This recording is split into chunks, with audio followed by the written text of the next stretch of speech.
So we're going to Bereshit 32, verse 4, 32:4.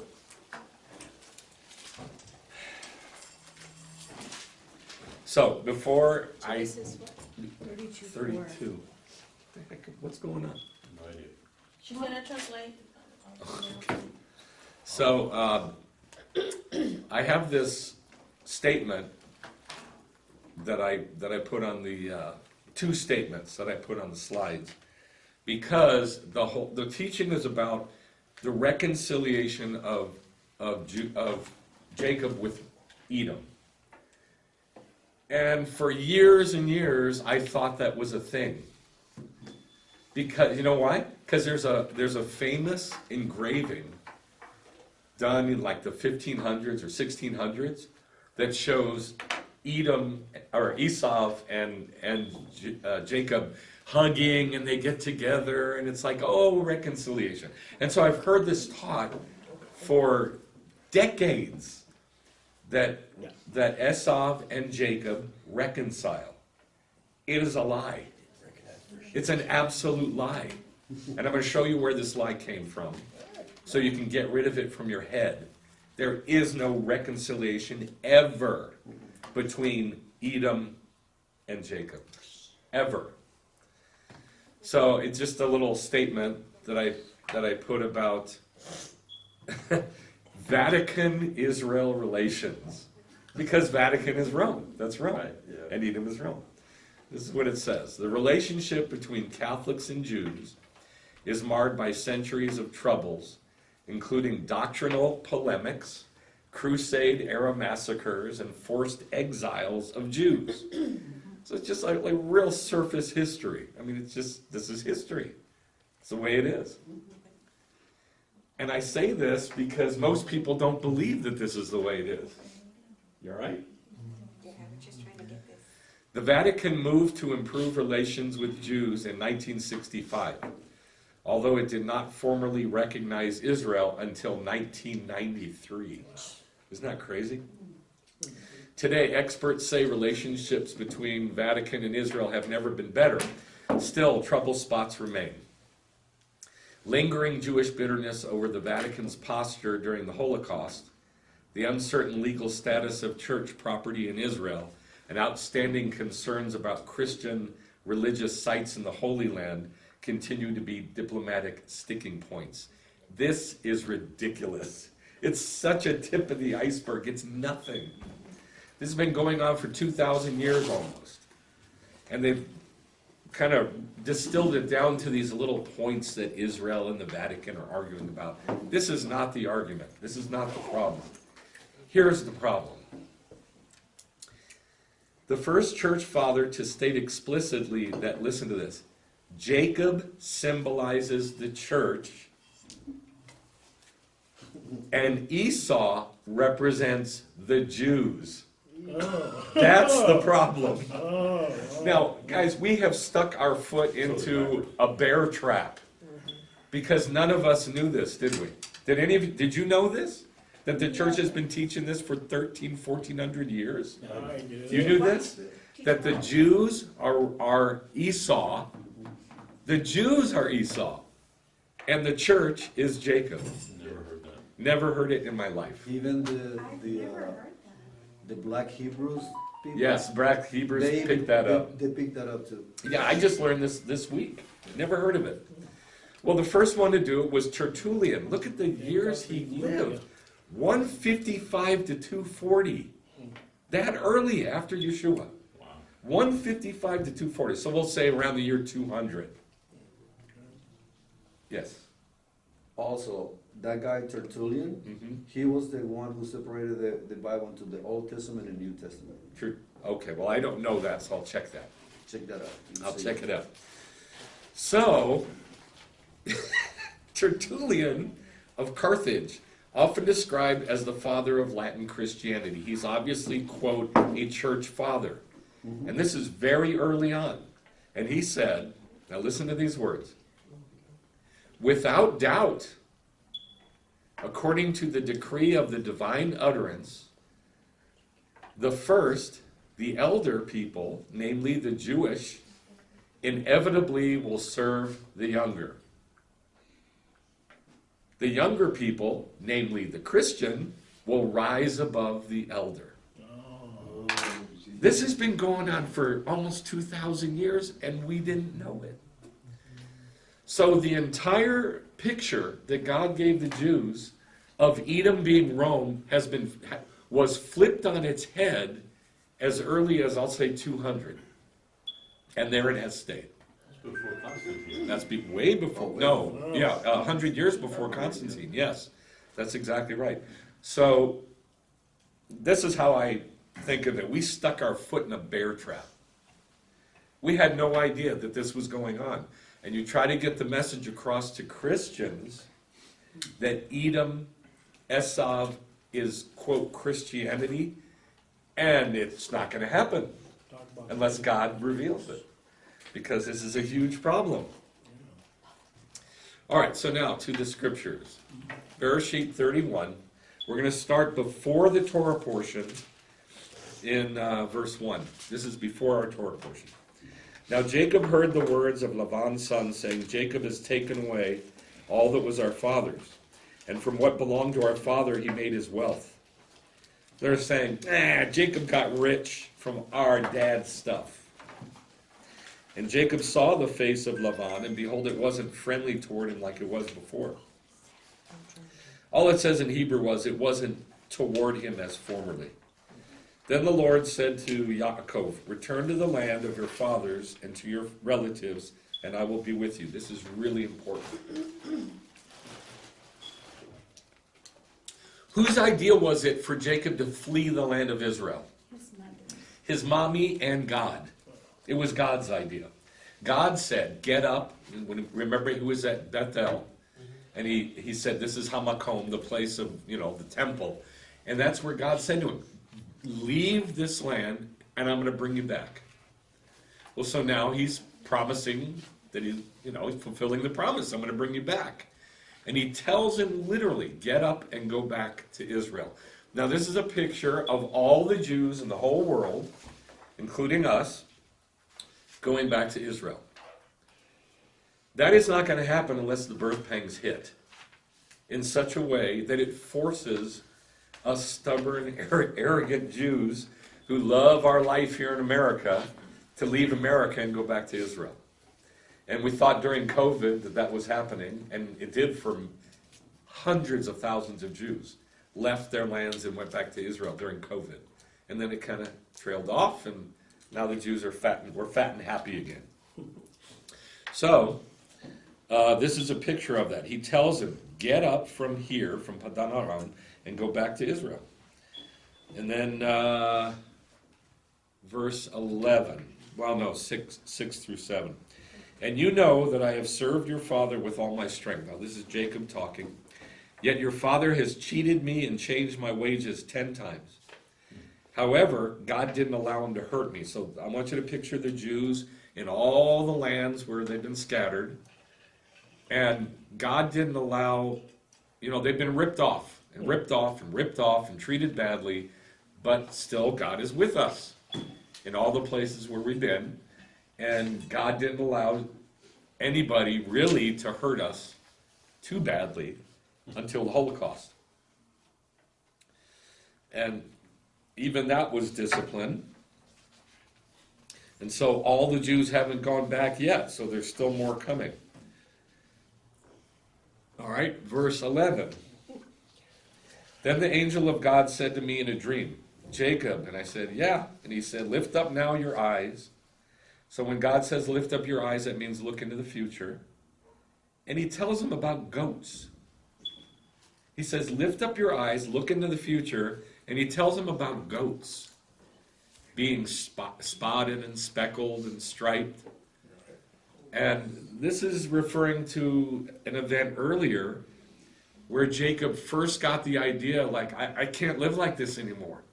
I got to go back to Israel. And so he says, I got nothing.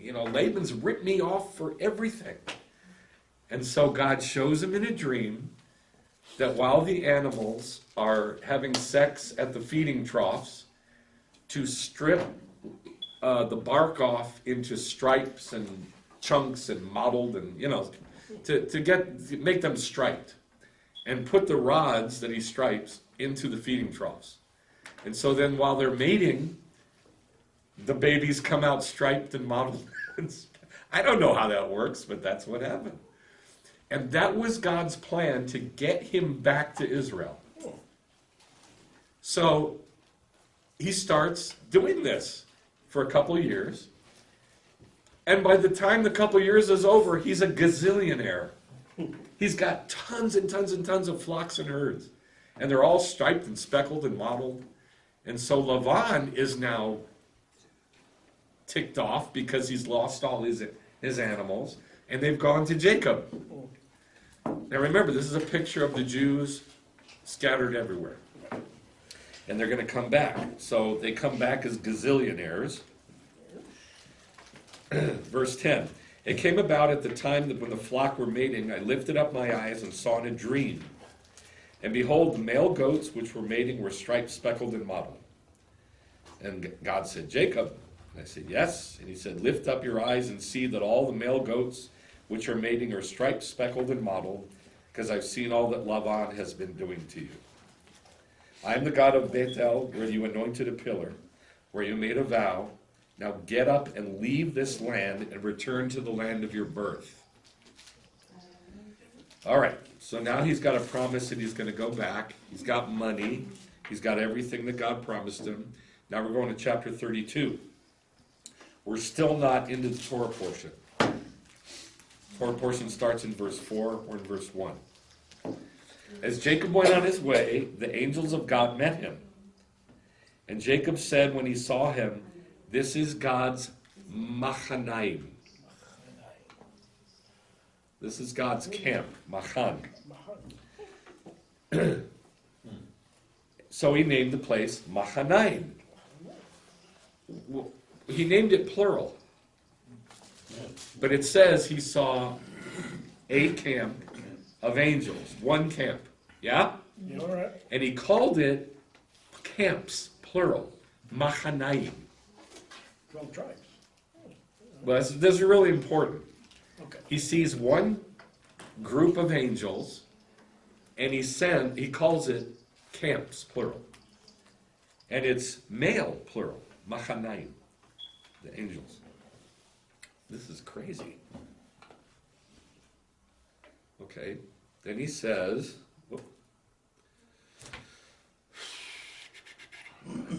I'm lost.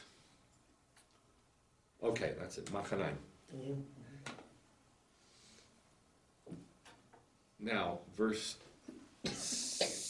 now we come to the Torah portion. In verse 4. I can't get this thing to go off. It keeps bringing up the Zoom thing. Remember like before? I have to sign out of Zoom. I don't know how to do that from here.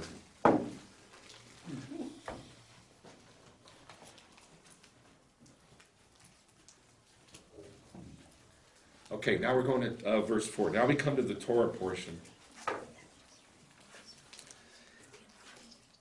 So it says, it's actually in verse 3 in the Christian Bible. Okay. Then Jacob sent angels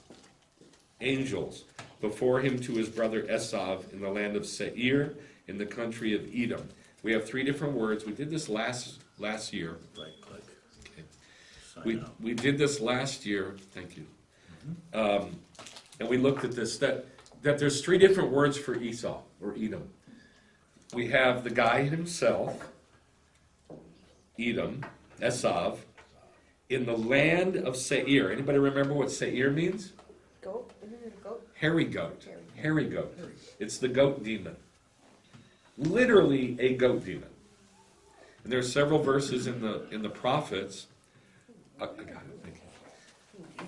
There's several verses in the prophets that say that Babylon will become the haunt of Seirim,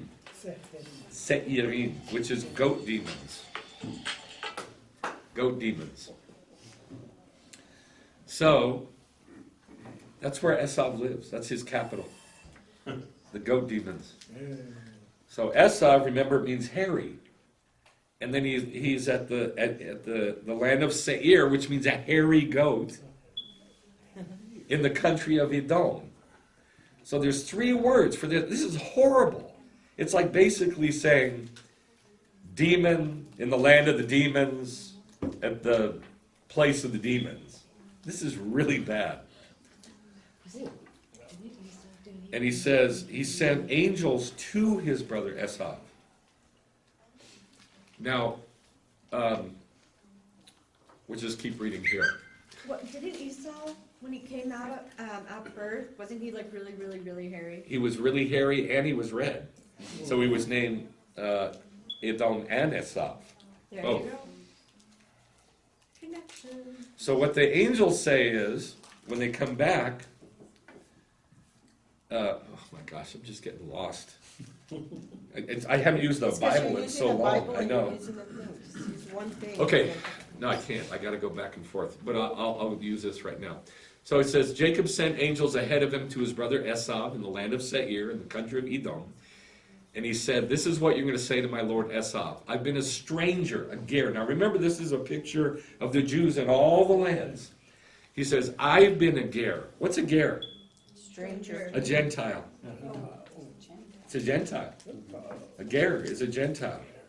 A stranger, a wanderer, a Gentile.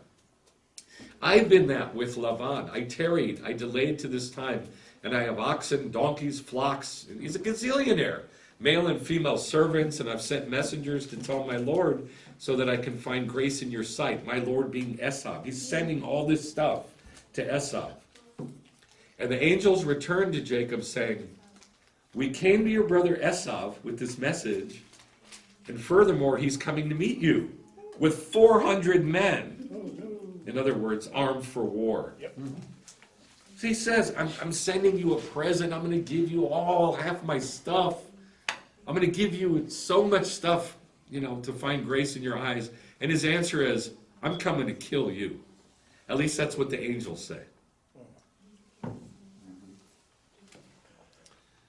Then Jacob was greatly afraid and troubled or distressed. The word is tsar. The same word as birth pangs. So he goes into birth pangs, basically he's terrified. And he divided the people who were with him, and the flocks and the herds and the camels, into 2 machanot. What did he call the place when he saw the angels? Mahanaim. Machanaim, that's male. Now he calls his people, he divides them in half, and he calls it machanot, that's female. Like a bride. 2 camps, and they're female. Okay? Got it. Then Jacob said, God of my father Abraham and God of my father Yitzhak, Lord who said to me, return to your country and to your brothers, and I'll make you prosper. I have become small from all the chesed and the emet that you showed me, the loving kindness and the truth. Now, Bibles don't translate it like that. I don't know why, but that's what it says in Hebrew. Chesed is loving kindness, and emet is truth. Isn't that said mercy? Well, loving kindness, mercy is racham, Sorry. rachmanis. So, loving kindness and truth. Now, in Proverbs 3:3, it says, bind chesed and emet to the tablets of your heart. So, chesed, loving kindness, is like very gentle and kind, and truth is really harsh. It's straight up, it's tough. They should both be together. And he's saying, I've become small because you've shown me both of these. You've been really, really kind to me, but you've been really truthful with me. So he says, you've shown this to your servant. Now look what he says. For with my staff I crossed this Yarden, and now I've become 2 machanot. Feminine or masculine? Feminine. Feminine. 2 machanot. Save me, please, from the hand of my brother and from the hand of Esau, for I fear him, that he'll come and attack me and the mothers with the children, because you said, I will assuredly make you prosper, and make your seed as the sand of the sea, which is too great to be counted. They crossed the yard. Now this is, God spoke this to Jacob, and this is why Jacob is going back. He didn't go, I'm going to step out in faith believing. That's not faith. Faith is God already told him, I'm going to prosper you, I'm going to give you stuff, I'm going to give you money, I'm going to take care of you, and then I'm going to bring you back to this place. When he was at Bethel, right? Okay. So he knows that God is going to do this. In other words, it's God's problem. And I love praying like this. God, you already said this, it's your problem. You got to do it. I like praying like that. I don't like praying without a promise or information from God. I don't like that. Understanding from God. I don't like it. But many people pray like that and they just go, I'm just believing. That's not believing. Believing is when you've already got understanding from God. You got to get a message from God first to know what to pray. So that's why he knows he's going to be okay.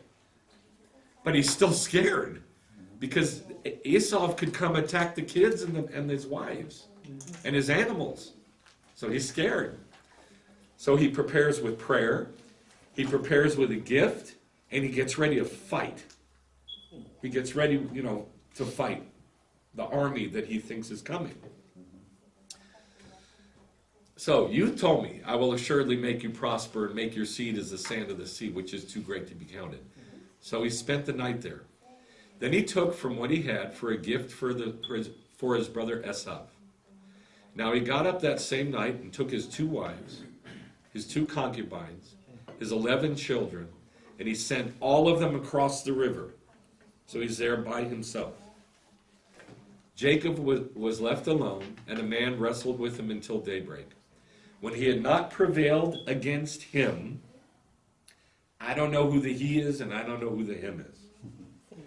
When he had not prevailed against him, he touched the socket of Jacob's hip. It was dislocated, and he said to him, what is your name? He said, Yaakov. Then he said, your name shall no longer be Yaakov, but Israel. Now I want you to picture all the Jews in the world, and God is going to bring us all back to Israel. But we have to have our name changed first. Right? Mm-hmm. Right. Because he's not going back to Israel yet.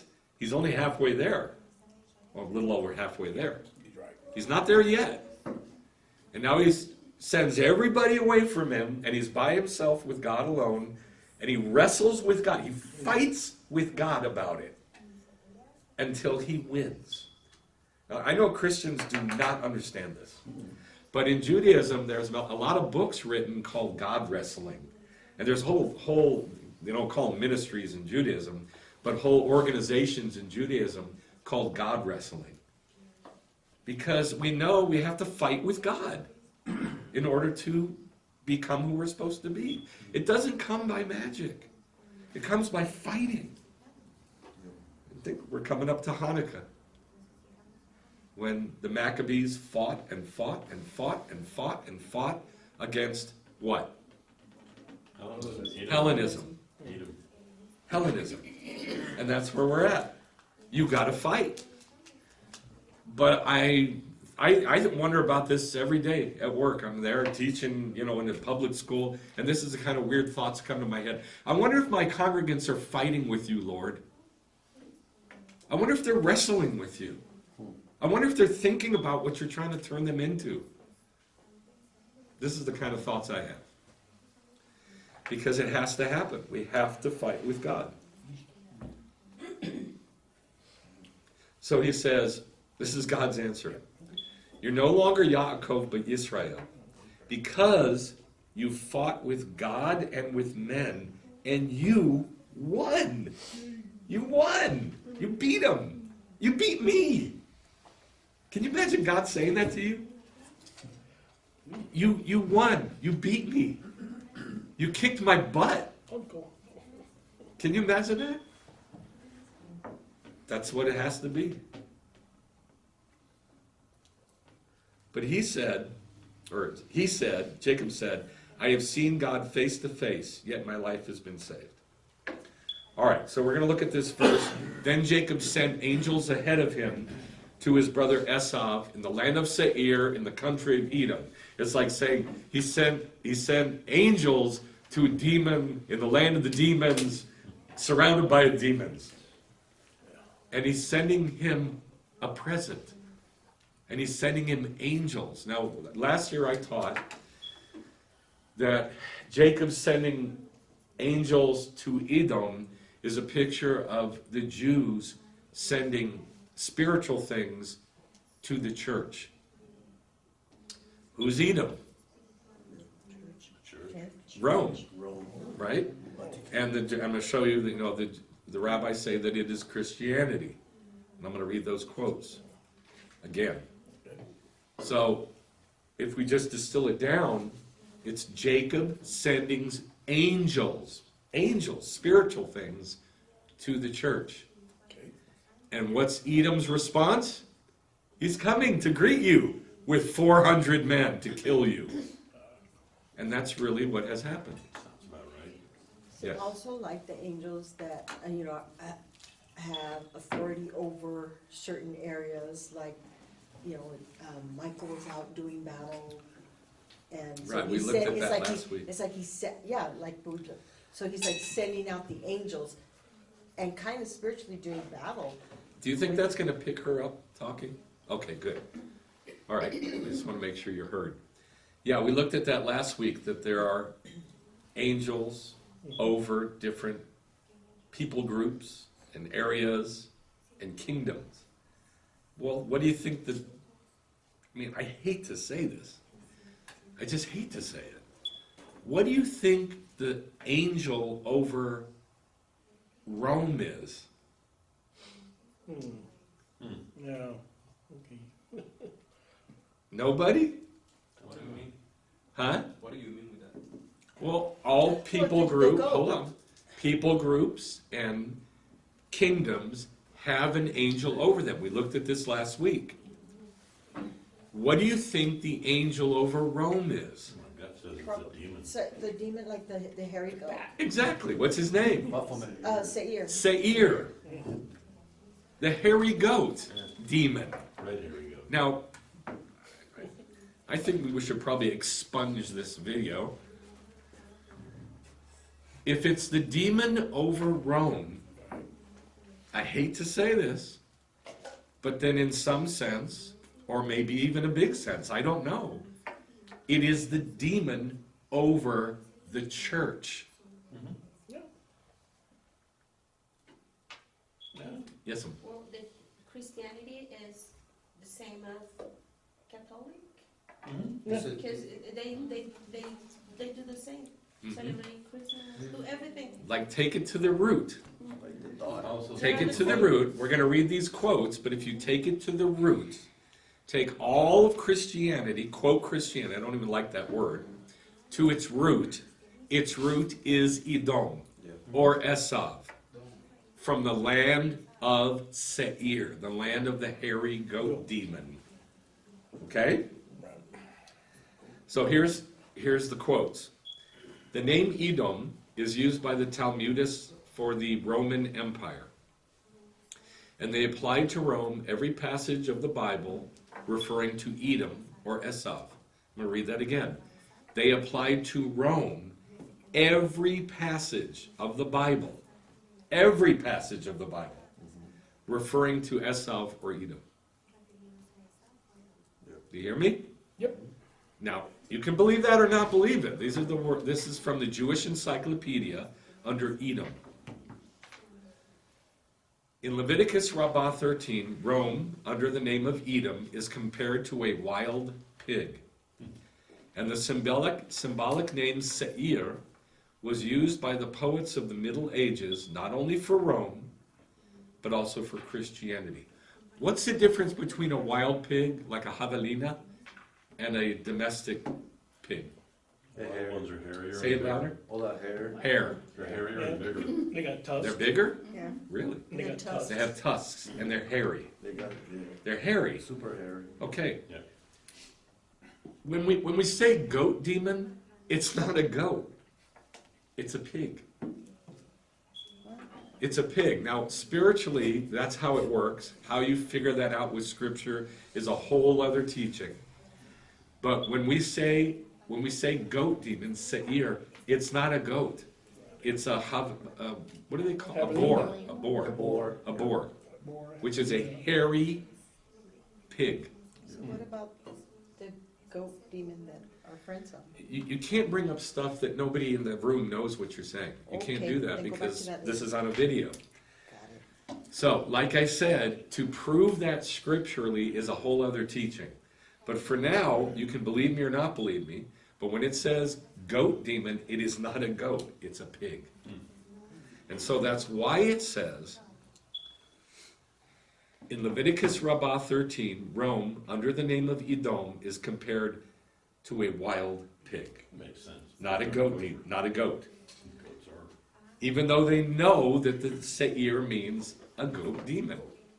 Does that make sense? Yes. Now, how they do that scripturally is a whole other teaching, but it is true.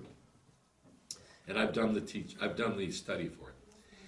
Edom, here's the second one. Edom, the nation descended from Esau, was also a symbol for Israel's eternal enemy. Edom participated in the destruction of the first temple, and their legendary descendants, the Romans, destroyed the second temple. So there's the connection. Who destroyed the first temple? Come on. Babylon? Babylon. It says in the scriptures in the Psalms that Edom went with them. And it also says it in two of the prophets, that Edom went with Babylon to destroy the temple. So that's why it's saying that here. Herod, the despised agent of Rome, was an Edomite, a straight-up Edomite. When Rome embraced Christianity, when did Rome embrace Christianity? At About 300? You thought so, huh? But we just read Tertullian that it was earlier. Like 155. Yes, earlier. Not in the 300s, earlier. Rome embraced Christianity. Edom became a symbol for Christian Rome, and then for Christianity in general. That's from that great book, Encyclopedia of Jewish Symbols. Fantastic book. And now this one, by Encyclopedia of the Jewish Religion. I love this book too. The name Esav, or Edom, is used as an eponym, like a nickname, for Rome. And in medieval Hebrew literature for any anti-Jewish regime. Why any anti-Jewish regime? Because Edom is against the Jews. Well, because they'd taken over the whole world. Yeah. Rome had spread to the whole world. So what anti-Jewish regime would there be? Got to be Christian Europe. That's all there was. Okay, that's pretty simple. Now, let's get back to the picture. The picture is that Jacob sent angels to who? Esau. So Jews sent spiritual things to who? Christianity. To Christianity. All right, simple concept. Romans 11 says, if some of the branches were broken off, and you being a wild olive were grafted in among them, and became partakers with them of the rich root of the olive tree, don't be arrogant. Now, do you remember when we read last week from the book of Obadiah? Do you remember that? No? What you doing? Go see if you can find the book of Obadiah. It's tiny. Yeah, it is tiny. Toward the end, oops, was that? It's page 3,400. It's only one chapter. Right? Itty bitty. Oops. Pass it up. Try one. Isn't it by the middle? What are you looking for, Michael? Obadiah. It's been so long since I used the Bible, I can't even find it. It's after Daniel. Oh, That is Jewish name or is that a Christian name? Obadiah. Obadiah. Obadiah. Oved means servant, and Yah, servant of Yah. Before Jonah, Right before Jonah. Yeah, that has to be it because it's in the small. Christian Bible. You know, he- Nahum, Habakkuk. after Amos. Is it before Zephaniah or after Page Zephaniah? 924. After Wow, Amos. it is. Is it before Zephaniah or after? Excuse me. Is it before? Right after Amos. After Amos. Is it before Zephaniah or after Zephaniah? Oh, be Jewish. Before, okay, thank you. It's right before Jonah? Is that right? It's after, and it's. Okay. Now, last week we read from Ovadia. Oh, my, Listen. And Ovadia is only one message to one person. It is a message to Edom. That's all the book is. That's all it is. That's why it's one chapter. And it starts out by saying, you are so arrogant. That's what it says. So look at verse 2. Behold, I will make you tiny among the Gentiles. You are greatly hated. The arrogance of your heart has deceived you. You who live in the clefts of the rock and the loftiness of your dwelling place, who say in your heart, who's going to bring me down? Even though you build high like the eagle, you set your nest in the stars, I'm going to bring you down from there. So, he was really, really arrogant. And that's why it says that in Romans. Because Shaul knows that Edom, Esau, is Christianity. There was no such thing as Christianity. But Gentiles were coming into the Jewish body of Messiah, and they were starting to turn it toward Edom. And he saw it happening. That's why there's all these letters in the New Testament. That's why there's a letter to Ephesus and to Corinth and to Rome and to Thessaloniki and Colossae, because the Gentiles were turning the Jewish group of believers toward Rome, and he saw it happening. And so he taught pictures, and he tried to Judaize them, and it didn't work. Well, in Romans, he talks about this, and he says, he talks to Gentiles, and he says Gentiles 2 times in the passage. He says, I'm talking to you Gentiles, earlier on. By verse 17, he says, if some of the branches of this olive tree, were broken off, and you being a wild olive were grafted in into this Jewish tree, and you became partaker with them of the rich root of the olive tree, don't be arrogant toward the branches. But if you are arrogant, it's not you Gentiles who support the root, the Jews, the root supports you. Now, I think, it's my opinion, that he uses the word arrogant twice because he knows he's talking to Edom, to Esau, Gentiles. And I'm going to show you this, why I believe this. Now in Romans 15, he tells them, these Gentiles, he tells them, for they, the Gentiles, were pleased to do so. And he's talking about giving money to the Messianic Jews in Israel. You know, the Gentiles were pleased to give money to the Messianic Jews. And they, the Gentiles, are indebted to them, to the Jews. For if the Gentiles have shared in their spiritual things, they're indebted to them a service also in material things. So he's saying exactly what happened with Jacob. Jacob sent angels to Esau, yeah? Yeah. Which is Christianity. The Jews sent spiritual things to Christianity. And so Esau is indebted to Jacob. So then why is it the other way around? Why is Jacob sending a present to Esau? He's giving and giving and giving and giving to Esau. What should be happening is Esau should be sending a present to Jacob. But that's not what happened. Just like that's not what happened with the church. It has never happened. Never. In 2,000 years, the church has never given to the Jews. That's why there needs to be Israel-Vatican relations. That's what I started with. Because it's still a problem. Vatican doesn't give to Israel. Israel gives to the Vatican. They want to take. Right? And they want to take it. Sounds like they're paying a ransom. Yeah. Yeah, it is. It feels like Jews are paying a ransom. All right, so now we're going to look at this verse, where Jacob says to Esau, I've been a stranger with Laban, a wanderer, a stranger. Now remember, he represents Israel. His name is going to be Israel. He's not the church, he's the Jews. And the Jews are in all the lands, and they're saying, I've been there a long time, like a stranger, just kind of lost. How long was Jacob with Laban? Over 14 years, Yeah. so 20, was it, like 20? It was exactly 20. 20, yeah. It was exactly 20. And he went in the 21st year.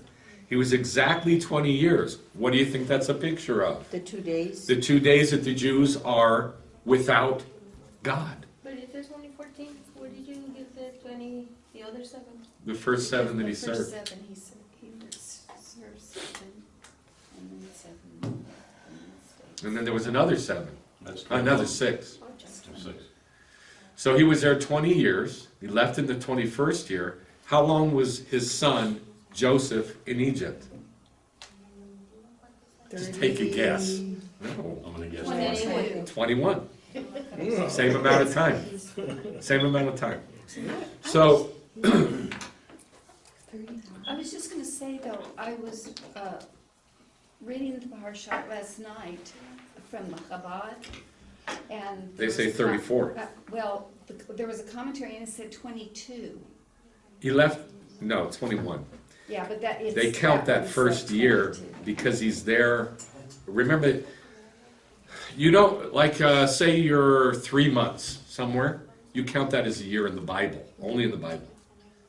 Yeah, it says this in the Talmud, in Rosh Hashanah, many times, that a portion of a year is counted as a year. Many times it says this. It's also in other parts of the Talmud, but it's many times in Rosh Hashanah. So, it's 21 years, because he leaves in the 21st year, part of it, and he's gone for 20 years. But then the rabbis say that he went 14 years to study in the tents of Shem when he left. I don't know if that's true or not, but I know he was in Padan Aram for 20 years. Okay? This is a picture of the 2,000 years from Yeshua, from Messiah to Messiah, where the Jews are just kind of lost in the world, wandering. Wait, how many years did you say he was in the tents of Shem? 14. That's what the rabbis say. All right. So what we're looking at is when he says, I tarried or delayed to this time. So in Isaiah 54, 6 through 7, it says, oh wait, let me go back to Deuteronomy 30. Deuteronomy 30 says, when all these things have happened to you, and these things are the blessing and the curse. He just told them the blessings and the curses, if they listen to the Torah, the mitzvot, or if they do not listen to the mitzvot. And then he says, after all these blessings and curses have happened to you, if you call them to mind among all the nations where God has driven you. So this is like a picture of Jacob out in, Padan Aram, out in Syria, just lost in the world. And then, if you remember all these things, the Lord will return you from your captivity, from all the peoples among whom you were scattered. Even if you're exiled to the ends of the world, the Lord will gather you. Then Isaiah 54 says, for a brief moment, 2,000 years is a brief moment. For a brief moment, 2 days, I abandoned you. But with great compassion I will gather you. In an outburst of anger I hid my face from you for a moment. But with everlasting grace I will have compassion on you. And then he says, I'll gather you back to Israel. 2,000 years, 2 days, a brief moment. Then in Ezekiel 11, he says, though I had removed them far away from the Gentiles, yet I was a sanctuary for them for a little while in all the countries where I drove them. So during the exile, for the last 2 days, the last 2,000 years, God has been our sanctuary. And God calls it for a brief moment, a little time. And yeah. Then in Hosea 3:4 it says, for the sons of Israel, now it calls it many days. The sons of Israel will live many days without a king or a leader, without sacrifices, in other words, no temple, or a memorial stone, and without ephod or household idols. So they're not going to serve demons, but they're not going to have a temple either. Right. And that's the way it's been for 2,000 years. It's just kind of lost in the world. A ger. So now we're going to look at this. He says, we sent the message to Esav, and he's coming with 400 men.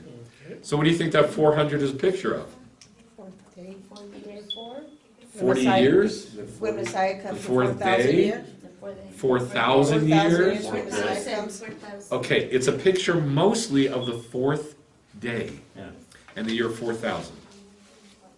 He says, I've been a stranger, a ger with Laban, and I tarried, I delayed to this time, that I may find grace in Esav's sight. And the angels returned, saying, we came to your brother Esav, and furthermore, he's coming to meet you with 400 men ready to fight.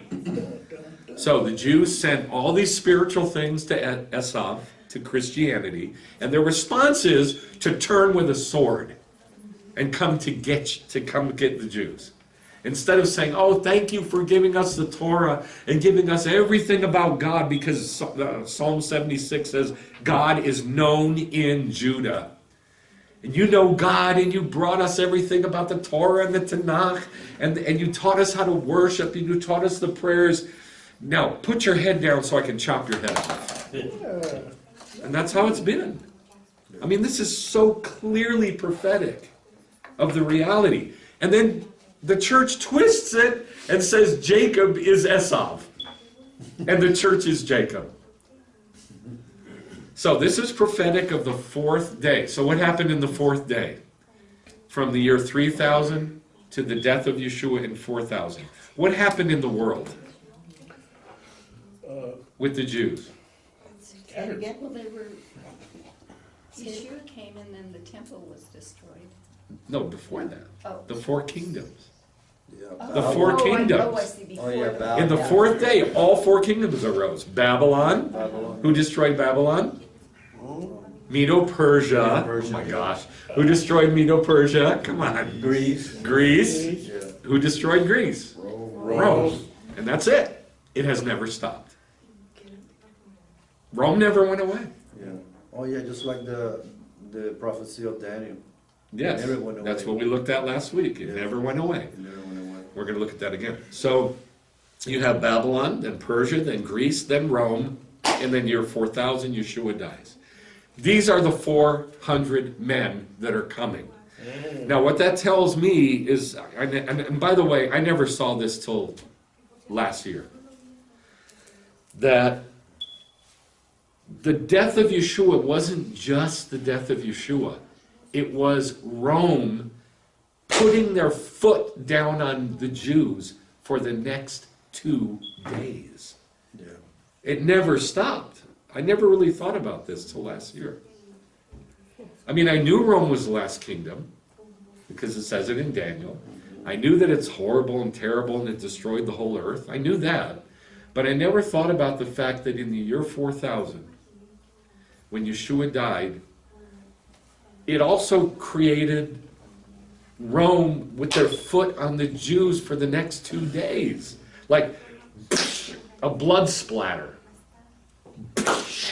Just blood, red, everywhere, covering the whole earth. And it never stopped.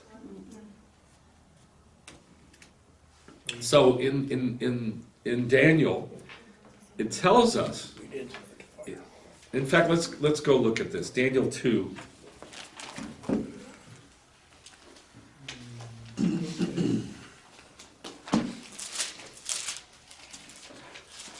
(240). He's coming with 400 men in the year 4000, in the fourth day. Then there will be a, what does it say? Fourth king. A fourth kingdom, and it's Rome. That's the 400 men. There'll be a fourth kingdom as strong as iron, just as iron smashes and crushes everything. So like iron, it will crush, it will smash and crush all the other kingdoms. Daniel 7. Daniel 7:23.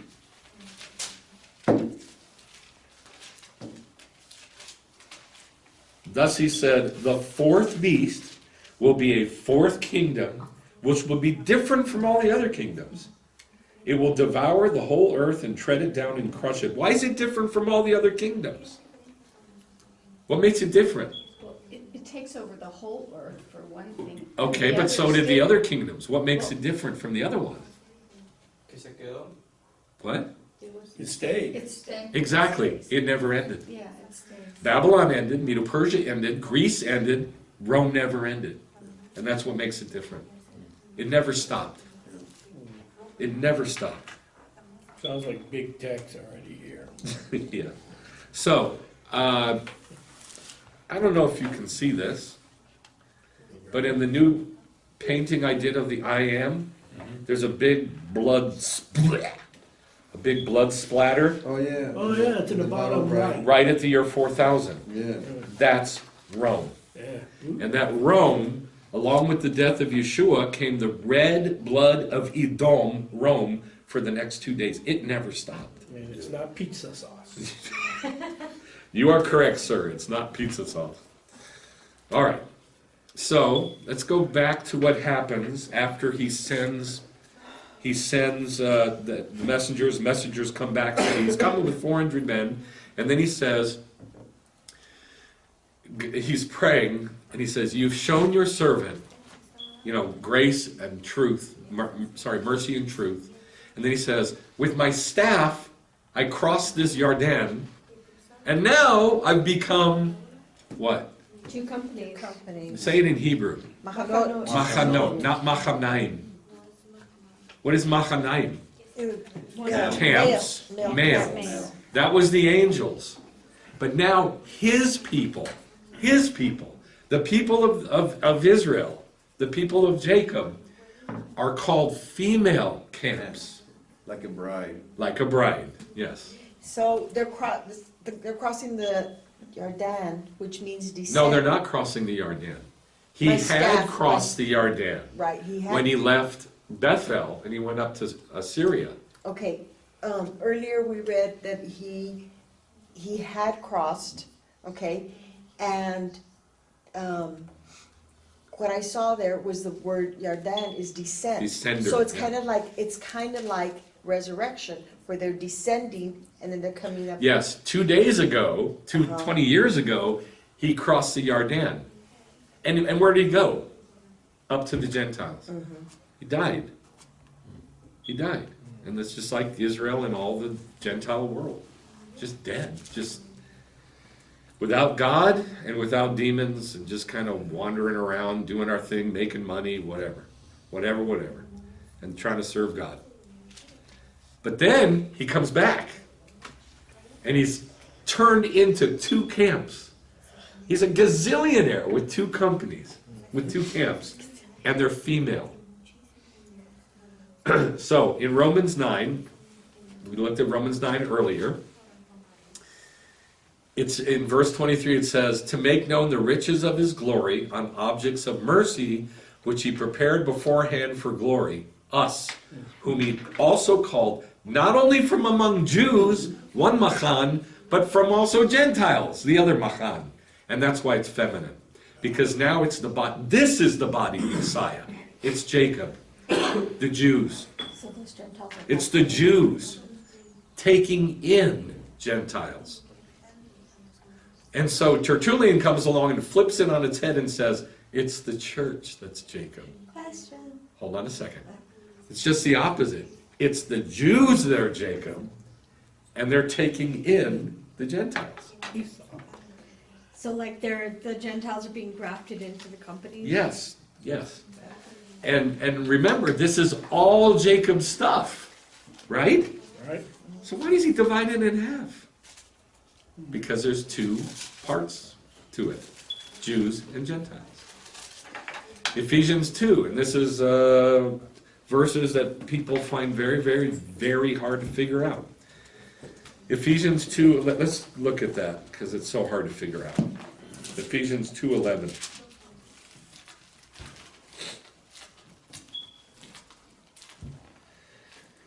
Therefore, remember that formerly you, the Gentiles. And people skip right over that and start reading what's after it. And try to make it sound like it's not talking about Gentiles. It's talking about those who don't have the fleshly nature taken away. It's not. It's talking to Gentiles because they're Gentiles. And so he calls them Gentiles. And this is Paul writing to Gentiles who he calls Gentiles. And they're believers. And he calls them Gentiles. And I'm saying this over and over again because most Messianic Jews don't believe that. They believe that we were formerly Gentiles. But now we're God-fearers, or we believe in Yahuwah or whatever. But they won't say, I'm a Gentile and I'm doing Judaism. Which is the power of God if we could get 1 million Gentiles saying, hey, I'm a Gentile doing Judaism. Come join us. That would change the world. But people don't do that anymore because they don't like the word Gentile. Well, he uses it over and over again. He uses it in Romans. He uses it in Ephesians. He uses it in Galatians. And he calls them Gentiles who are believers. So that's what I say. So he says in verse 11, therefore remember that formerly you, the Gentiles, skip down to verse 12 because he kind of rambles a little. You were at that time separate from Messiah, excluded from the commonwealth of Israel, that's one, the people of Israel, and strangers to the covenants of promise, that's two, having no hope. Think about Christians. No hope. And without God in the world. I know this is offensive, but this is reality. Just because people are born again does not mean that they have hope. And it doesn't mean that they have God with them. It doesn't. It means they're going to the kingdom. It means they're born again. Their spirit's alive. But that's all it means. Unless they're grafted in and they're thinking about Judaism and trying to get to know God through Judaism, they're just as lost as Jacob, wandering around, don't know what to do. And so he says, remember, that's how you were. Verse 13, but now, in Messiah Yeshua, you who were formerly far off from what? Those four things. Those four things. Why invent something else to put in the verse that they're far off from? He's already said what they're far off from. They're far off from the people of Israel, the covenants of promise, hope, and God. And how do you get close to those four things? Judaism. That's what he says. He says in verse 13, but now in Messiah Yeshua, you who were formerly far off from those four things have been brought near. Brought near to what? To the four things. Right. Christians read that and say, for the most part, God. Brought near to God through Christ. It doesn't say that. It says you're brought near to those four things through Messiah Yeshua. To Judaism, basically. The people of Israel, the covenants of promise, hope, and God. And you were brought, we both peoples, both camps, both is it machanaim or machanot? Machanot. Both machanot were brought near to those four things, to Judaism, through Messiah Yeshua. Verse 14. For he himself is our shalom, who made both into one. That's why he divided them into 2 machanot. They're all Jacob's stuff. It's all Jacob's stuff. But he says it's 2 camps, 2 machanot, Jews and Gentiles. And it's not Esau's stuff, it's Jacob's stuff. Because he broke down the barrier of the dividing wall. It does not say he broke down, what do Christians say? The middle wall of partition. Yeah. It does not say that. It says broke down the barrier of the dividing wall. And that is soreg in the temple. There was literally a barrier of a dividing wall called soreg that had plaques on it that said, Gentile, you may not cross this barrier, because if you do, you're taking your life in your own hands. None shall pass. All right, none shall pass, that's right.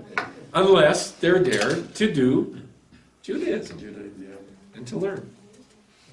Now in Revelation 19:7, it says, let's rejoice and be glad and give glory to him, because the marriage of the Lamb has come and his bride has prepared herself. And that's why it's machanot and not machanayim, because it's a female bride. Okay, so then he's all alone, he's praying to God, and he says, God says to him after he wrestled all night, God says, your name shall no longer be called Yaakov. What does Yaakov mean? Heel catcher. Heel grabber, heel catcher. The one who's behind, who comes up from behind. Isn't it also deceiver? No, it does not mean It doesn't deceiver. mean that. That's what I said, sarcastic, because people say, oh, Jacob's name is deceiver. I'm like, oh God. No, it doesn't mean deceiver. Doesn't mean It that. means somebody who comes up from behind by stealth. Like sneaky. Sneaky. Ninja. Like a ninja, right? Right. Ninja Jew. Ninja Israel. So he says, your name's not going to be Yaakov anymore. Now it's Yisrael. Now there can be 2 different translations of Yisrael, and both are good. It could be Sar-El. Sar means a prince or a ruler. Sar-El, you are now a ruler of God. Or it could be Yashar-El, which I like better. Yashar means what? Upright. Upright one. And I like this better because there's verses about it. A lot of people are using that. Yashar-El? Oh, good. A lot. I love that word. Deuteronomy 32, 33, and 33, and then Isaiah 44. It clearly says it's Jacob. But Yeshurun, the upright one, became fat and kicked. You've become fat, thick, and obstinate. Then he abandoned God, but it still calls him Yasharel. Yeshurun. It calls him Yeshurun, upright one. Why? He's obstinate, he's stubborn, he turns to demons, and he's still called Yeshurun? Think about that. Why? About the kid? Because he is. He is. Israel is. No matter what you think, no matter what you believe, that's the way God thinks of Israel and the Jews. God thinks of the Jews as Yeshurun. Doing all kinds of stupid stuff. They're still Yeshurun. I'm sorry, but that's the way it is. I'm going to show you another one. In verse 33:5, he says, he was king in Yeshurun when the heads of the people gathered, the tribes of Israel. 33:26, there's no one like the God of Yeshurun who rides the heavens to your help. So this is describing God as Yeshurun. But in Isaiah 44, it says, wait, hundreds of years after they've been in idolatry, he says in Isaiah 44, this is what the Lord says. He who made you, informed you from the womb, who will help you. Don't fear, Al Tirah. Don't fear, Yaakov, my servant, Yeshurun, whom I've chosen. He calls him Yeshurun in Isaiah after hundreds of years of idolatry. So, no matter what you think about the Jews, you're smart if you think of them, of us the way God thinks of us. Upright. No matter what we're doing, no matter what we're saying, no matter what mistakes we make, we are Yeshurun. It's just a reality. Okay, now we're going to go back to the Torah portion and read the end of it. So, The name of the teaching is, did Jacob reconcile, did the Jews reconcile with Rome? That's the question. And I'm telling you, I always, to this year, I believed that the answer was yes.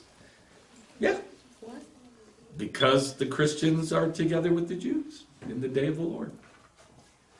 And the picture showed, Esau falling on the neck of Jacob and, hugging and kissing and reconciling.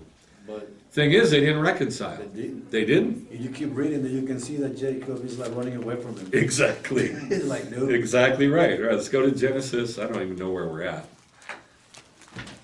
Because I didn't put the address on here. 33, verse 3. I think I'm going to read it from here. Yes, please. Okay, so the question is, did Jacob reconcile with Esau? Esau ran to meet him and embraced him and fell on his neck and kissed him, and they wept. So everybody focuses on that. Oh, the Jews and the Gentiles are reconciled, are one in Christ. And I've heard this preached many, many, many times. That's why I'm saying what I'm saying. This isn't a vacuum. This is not coming out of a vacuum. This is coming out of belief, a belief system among believers, mostly Messianic Jews. We're one in Messiah, one in Messiah. But nobody says we're one in Messiah because the Gentiles are coming to Israel. They say we're one in Messiah because Israel is coming to the Gentiles. Esau ran to meet him and embraced him and fell on his neck and kissed him, and they wept. He raised his eyes and saw the women and the children and said, Who are these? The children whom God has graciously given your servant. Then the slave women came forward with their children, and they bowed down. Who are they bowing down to? Esau. Edom. Who are they bowing down to? Esau. Come on, say it out loud. Esau. Esau. Yeah. Esau. Edom. Edom. Who is Edom? Seir. Rome. Rome. So now, a bunch of Jacob's people are bowing down to Rome. The slave women came forward with their children, and they bowed down to Rome. Then Leah came forward with her children, Reuben, Simeon, Levi, Judah, Issachar, Zebulun. And they bowed down to Rome.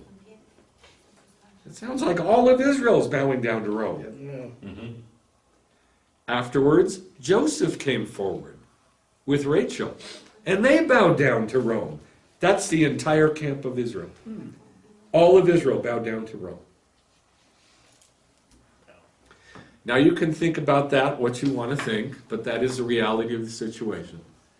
For the last 2,000 years, Israel has been in submission, kissing the tuchus of Rome.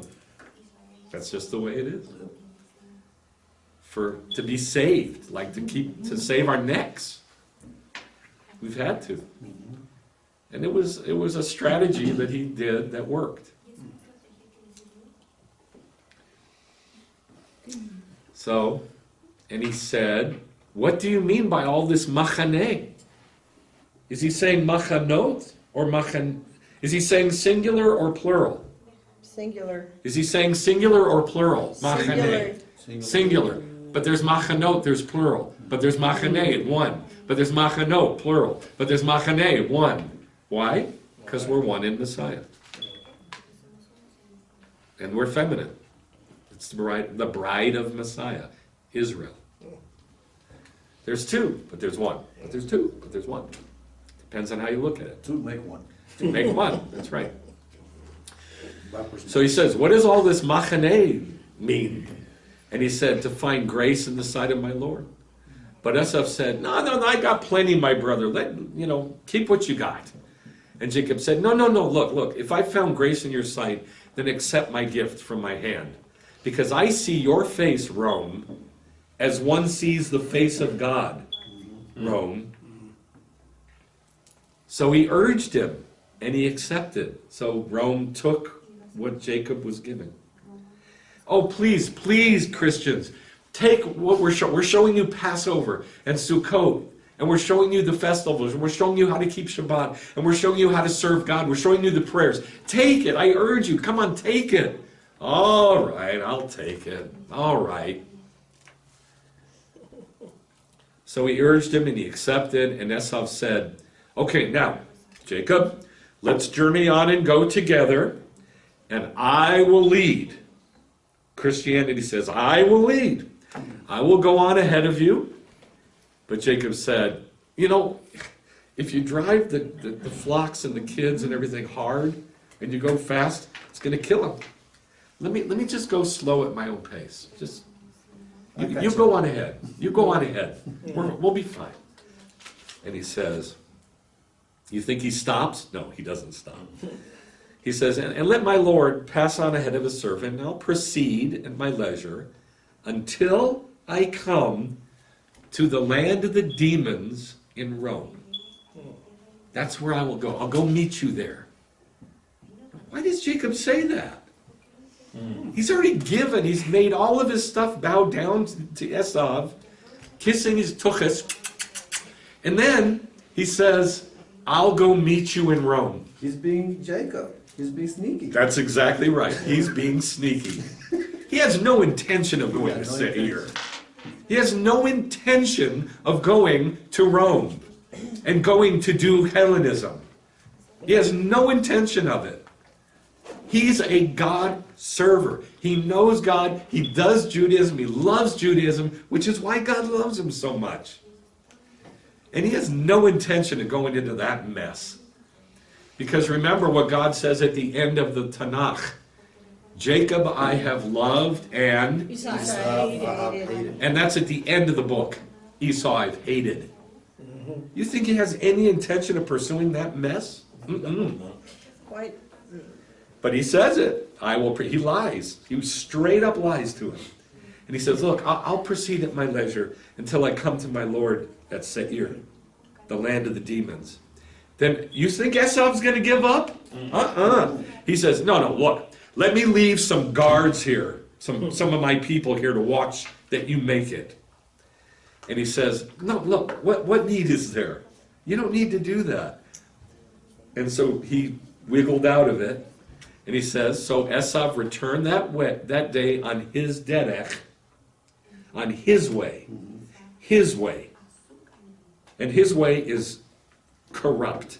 His way is money and murder and lies. And probably above every other thing, arrogance. Arrogance. And he goes on his way to Seir. But Jacob journeyed to Sukkot and built for himself a house. He didn't build a sukkah for himself. He built himself a house, but for his animals he made Sukkot. And so they named the place Sukkot. So he's smart. He doesn't go to Seir, he goes to Sukkot. And so he's able to survive and keep doing Judaism. But they never reconcile, do they? Nope. Esau goes his way, Jacob goes his. Other way around. Esau goes his way, Jacob goes his. He saved his butt and his people, and it was like, see you later. Exactly. So do you think there was a real sincerity in them bowing to? No. No, I don't think so either. If you read these, Ritual if you read ceremony. that in the book of Yashar, you're gonna flip. So, by the way, all the rabbis do everything but say butt kissing. Because they won't say it. And in the teachings nowadays, they'll say everything but that.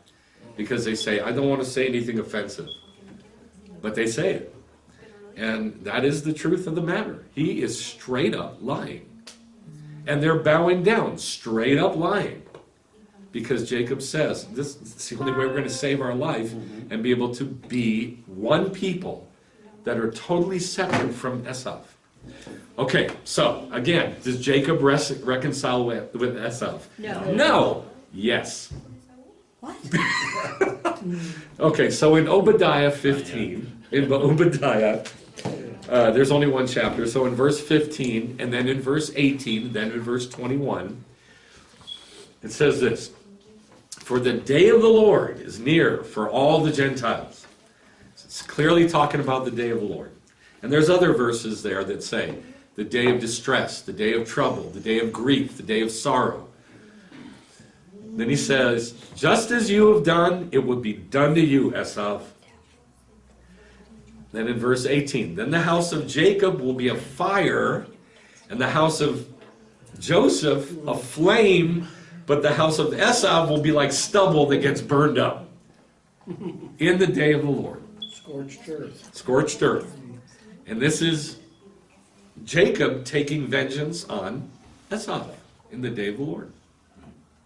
Certainly no reconciling there, right? Yes?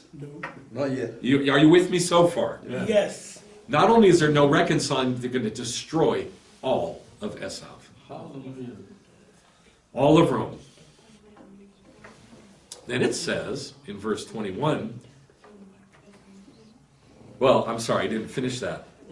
So that there will be no survivor of the house of Esav. No survivor of Rome.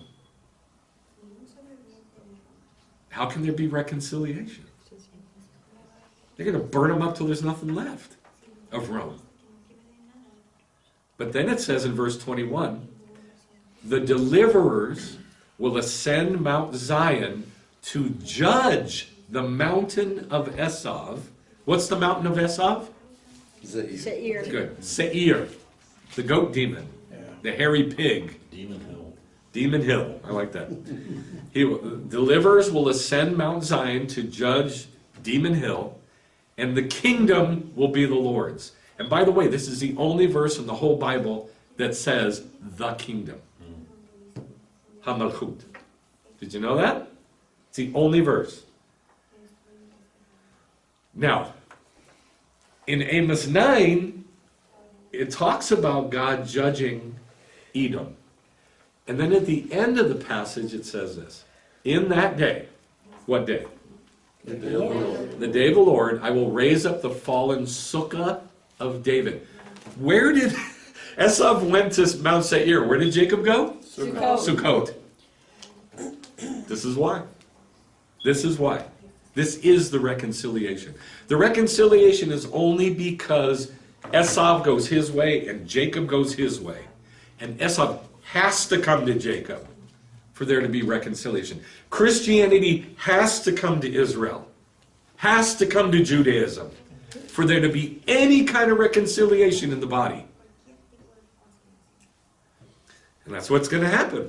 In that day, I will raise up the fallen sukkah of David and wall up its gaps and raise up its ruins and rebuild it as in days of old, so that they, Israel, may possess, own the remnant of Edom. I thought Edom got burned up so there's not a survivor left. So it's a spiritual burning? Yes, there is. There's a remnant left. That's why they're called a remnant. There's a few left.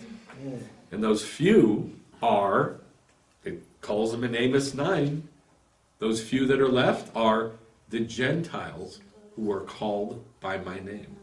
Can it also be a spiritual thing where it's like, you know, it says the Jacob will be a fire. So if he's consuming them, wouldn't it be like a spiritual thing? He's consuming them like, you know, I'm taking you in, I'm bringing you in. Yes, but I'm trying to get the physical across first. It can certainly be spiritual, but it's hard enough just to get the physical across. So Okay. I want to think physical right now. Okay, so Jacob and Esau didn't reconcile in that moment, but they're gonna reconcile in the day of the Lord. Right. Yes, but the reason they're going to reconcile, yes, thank you, is by force. Right. You must come to us. Now, this was the plan all along, and they understood this in the first century. And I know they understood this in the first century, and I told you earlier I was going to show you why. Because in Acts 15, it says they understood this in the first century. So your part will go to them?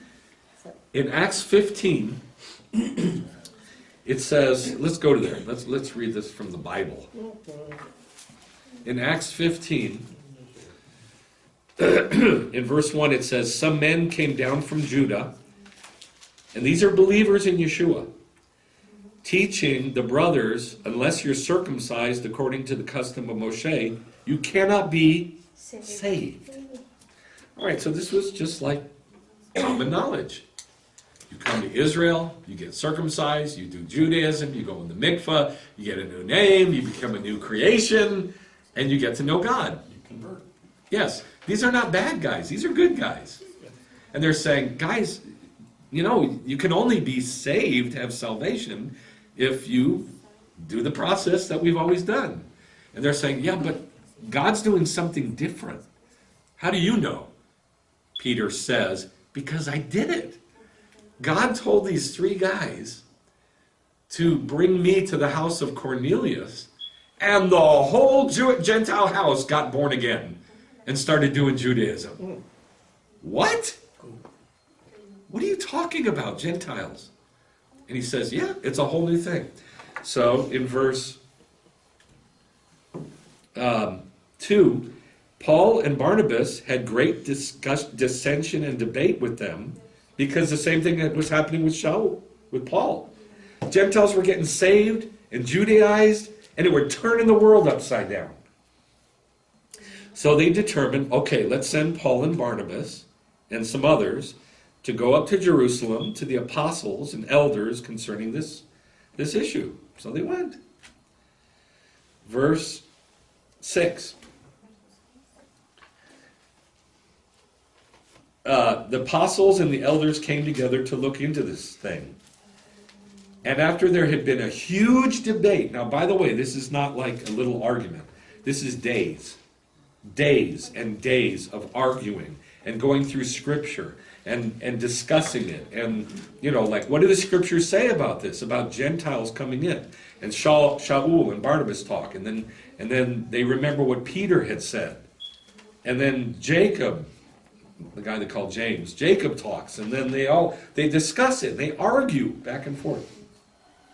This is not a small thing. After there had been a whole lot of debate, Peter stood up and said, brothers, you know that in the early days, God made a choice among you that by my mouth, the Gentiles, he calls them Gentiles, should hear the word of the gospel and believe. And God, who knows the hearts, bore witness to them, giving them the Ruach HaKodesh, just like he did to us, the Jews. And he made no distinction between us and them, cleansing their hearts by faith. Okay, verse 13. So they had this big giant debate.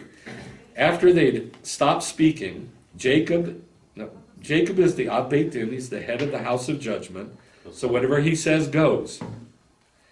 Jacob answered, saying, brothers, listen to me. Peter, he calls him Shimeon. He doesn't call him Peter, he calls him Shimeon. Shimeon has related how God first concerned himself about taking from among the Gentiles a people for his name. And then he quotes Amos 9.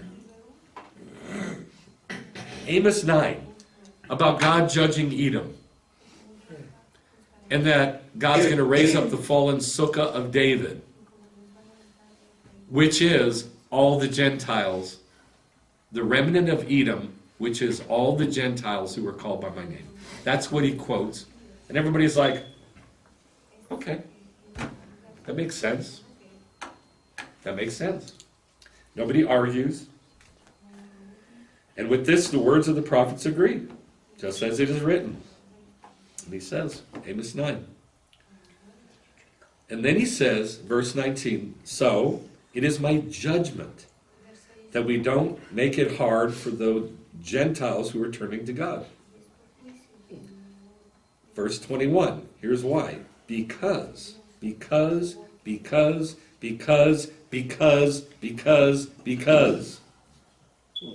Moses from ancient generations has in every city those who preach him, because he's read in the synagogue every Shabbat. That's the fulfillment of Amos 9. That's the reconciliation. Because they're going to come to Israel and learn Moshe in the synagogue every week. That's the only reconciliation between Gentiles and Jews. It's all there is. Edom has to come to Jacob. Jacob never goes to Edom or Seir. But that's what's happened.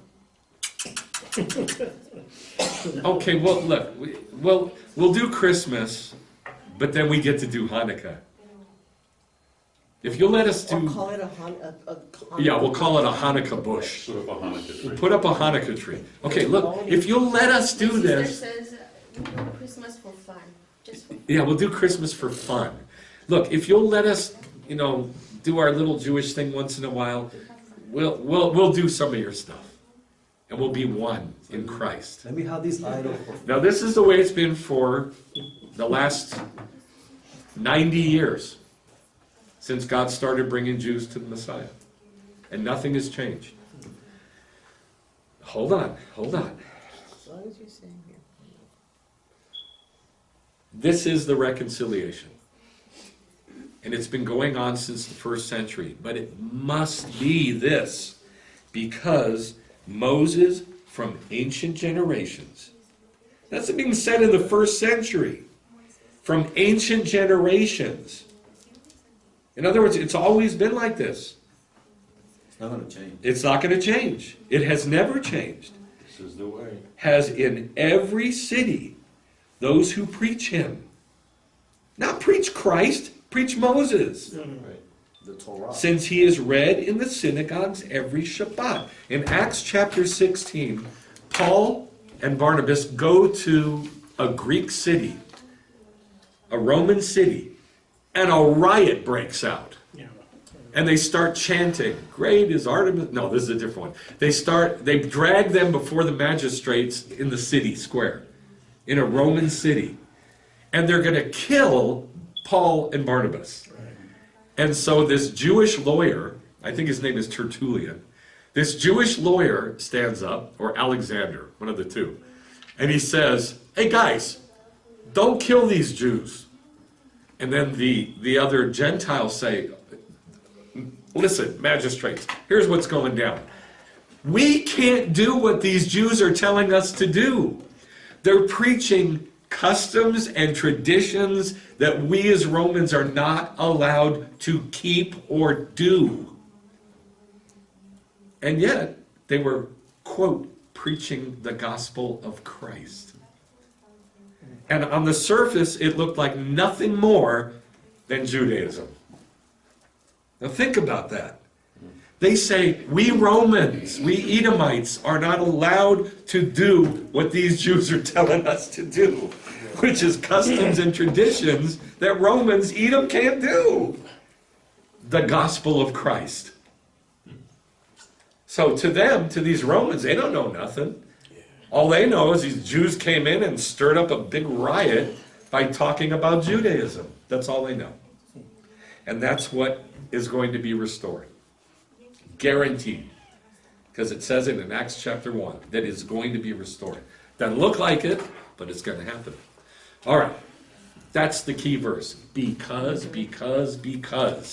Moshe is preached in every city all throughout the world. Every Shabbat in synagogue. That's the reconciliation. Now, what were you going to say? Just one sentence, in Jeremiah 15:19. For they, on their part, may turn to you, but as for you, you must not turn to them. Very It's good. like, let them come to you, but do not go to what they're doing. Where is that? Jeremiah 15, Jeremiah 15:19. 19. 15, 19. They may turn to you, but you for your part may not turn to them. Now, especially now as we're getting close to Christmas, you better think about this. It's going to get harder and harder and harder every year to think like this. But we have to fight. You can't give up.